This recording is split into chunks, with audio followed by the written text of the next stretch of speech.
The Ashton Oaks Homeowners Association, presided over by the impeccably coiffed and perpetually displeased Brenda Hargrove, was not a governing body. It was a regime. Its newsletter, The Oak Leaf, was less a source of community news and more of a list of decrees from on high. And after receiving my third violation notice in as many months, this time for my non-conforming welcome mat, which featured a witty pun about wine, I decided it was time for some strategic chaos. My name is Alex, and I was about to become Brenda's nightmare, wrapped in the perfect, bylaw-approved camouflage of pedantic compliance. It began with the lawn. The bylaws stated, grass must be maintained at a height no greater than 3 inches. They said nothing about what kind of grass.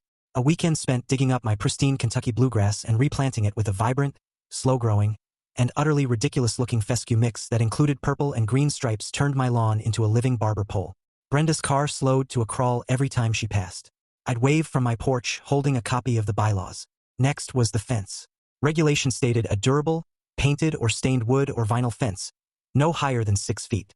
I chose wood, painted it, but I painted it with thermochromic paint that turned from HOA-approved colonial white to a vibrant, shimmering rainbow when the sun hit it. By noon, my backyard looked like it was guarding a leprechaun's treasure. The violation notice cited garish and non-approved color schemes. I appealed, citing the paint's chemical properties and the lack of any specific clause regarding photosensitive pigments. The board, flummoxed, tabled the issue indefinitely.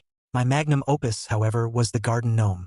The rules on lawn ornaments were notoriously vague, forbidding excessive or unsightly statuary.